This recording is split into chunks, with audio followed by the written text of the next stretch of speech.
তিনি মাত্র বললেন যে ওয়ার্ল্ড র্যাঙ্কিংয়ে পাকিস্তানের 9টি বিশ্ববিদ্যালয় রয়েছে, কিন্তু সবচেয়ে দুঃখের কথা সেটি পাকিস্তানের মতো রাজনৈতিকভাবে এত বড় একটি অস্থিতিশীল দেশেরও যখন 9টি বিশ্ববিদ্যালয় 1000-এর মধ্যে র্যাঙ্কিংয়ে থাকে বিশ্বে, আমার বাংলাদেশের 3টিও থাকে না। আমার বাংলাদেশ এ কারণেই সফলতম হতে পারে না।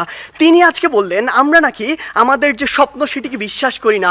আমরা একটি দেশ নিয়ে যখন কথা বলবো তখন শুধু স্বপ্নের উপরে ভর করে থাকতে পারি না, ওই আবেগ দিয়ে চালিত হতে পারি না। যদি আমার স্বপ্নকে বিশ্বাস করেই আমি দক্ষিণ এশিয়ার মধ্যে সফলতম হতে পারতাম, তাহলে এত ছোট স্বপ্ন দেখতাম না, আমি পুরো পৃথিবীর মধ্যে সফলতম হওয়ার স্বপ্ন দেখতাম। কিন্তু স্বপ্ন এবং বাস্তবতার মধ্যে অনেক পার্থক্য রয়েছে।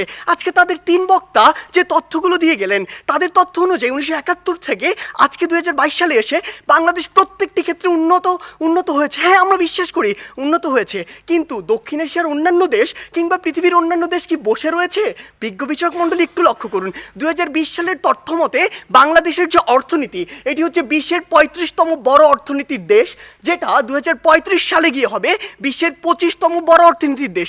বাংলাদেশের উন্নতি হচ্ছে, হবে। আপনি যদি ভারতের দিকে তাকান, ভারত বর্তমানে বিশ্বের 7ম বড় অর্থনীতির দেশ, 2035 সালে গিয়ে ভারত হবে বিশ্বের 3য় বড় অর্থনীতির দেশ।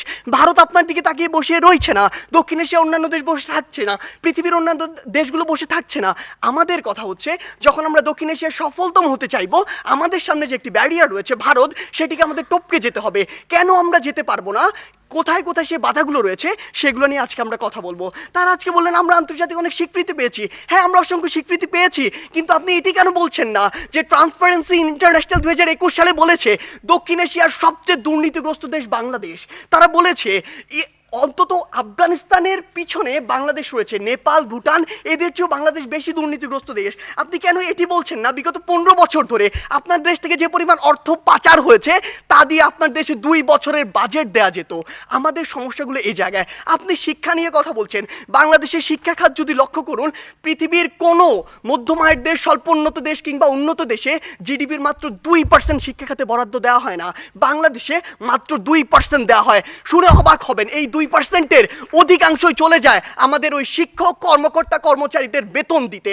আপনি যদি লক্ষ্য করুন যে আজকে কেন ভারত আপনার চেয়ে এগিয়ে থাকবে, আজকে এই পজিশন দাঁড়িয়ে পৃথিবীর যত মাল্টিন্যাশনাল কোম্পানি রয়েছে তাদের যদি একটি তালিকা করেন, সেরা 10টির অন্তত 9টিই পাবেন যেখানে ভারতের যারা রয়েছে তারা সিইও, কিন্তু বাংলাদেশের একটিও পাননি, আগামী 10 বছরেও পাবেন না। এই ক্ষেত্রে গুরুত্বপূর্ণ কিছু কথা রয়েছে যেগুলো আপনারা উপেক্ষা করে যাচ্ছেন।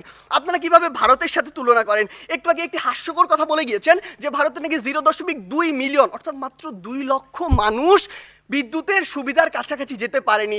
আপনি একবার চিন্তা করেছেন ভারতের জনসংখ্যা কত? 130 কোটি জনসংখ্যার একটি দেশ, আর আপনি 17 কোটি জনসংখ্যা নিয়ে ভারতের সাথে তুলনা করছেন। আপনি যদি 17কে 130-এর সাথে তুলনা করে সে অনুযায়ী গুণ করতেন, তাহলে দেখবেন ভারত আপনার চেয়ে অবশ্যই এগিয়ে রয়েছে। আপনি আজকে কথা বলছেন বাংলাদেশের বিভিন্ন খাত নিয়ে, কৃষি খাতের কথা বলছেন। বাংলাদেশের কৃষি খাতের জন্যই আমাদেরকে আরো ভুগতে হবে। বাংলাদেশের কৃষি খাতে আপনি এই জরিপে আর আপনার এই পরিসংখ্যানে যা দেখাচ্ছেন, কৃষকের কাছে যান সেটি দেখতে পাবেন না। কৃষক আজকে তার ধানে আগুন পর্যন্ত লাগিয়ে দেয়। এ হচ্ছে বাংলাদেশের অবস্থা। তাই বিজ্ঞ বিচারক মণ্ডলী, আমরা বিশ্বাস করি যে বাংলাদেশ দক্ষিণ এশিয়ার অবশ্যই সফল একটি রাষ্ট্র, তবে সফলতম হতে পারবে না। এর জন্য বাংলাদেশের আরো অনেক পথ পাড়ি দিতে হবে। ধন্যবাদ বিজ্ঞ বিচারক মণ্ডলী।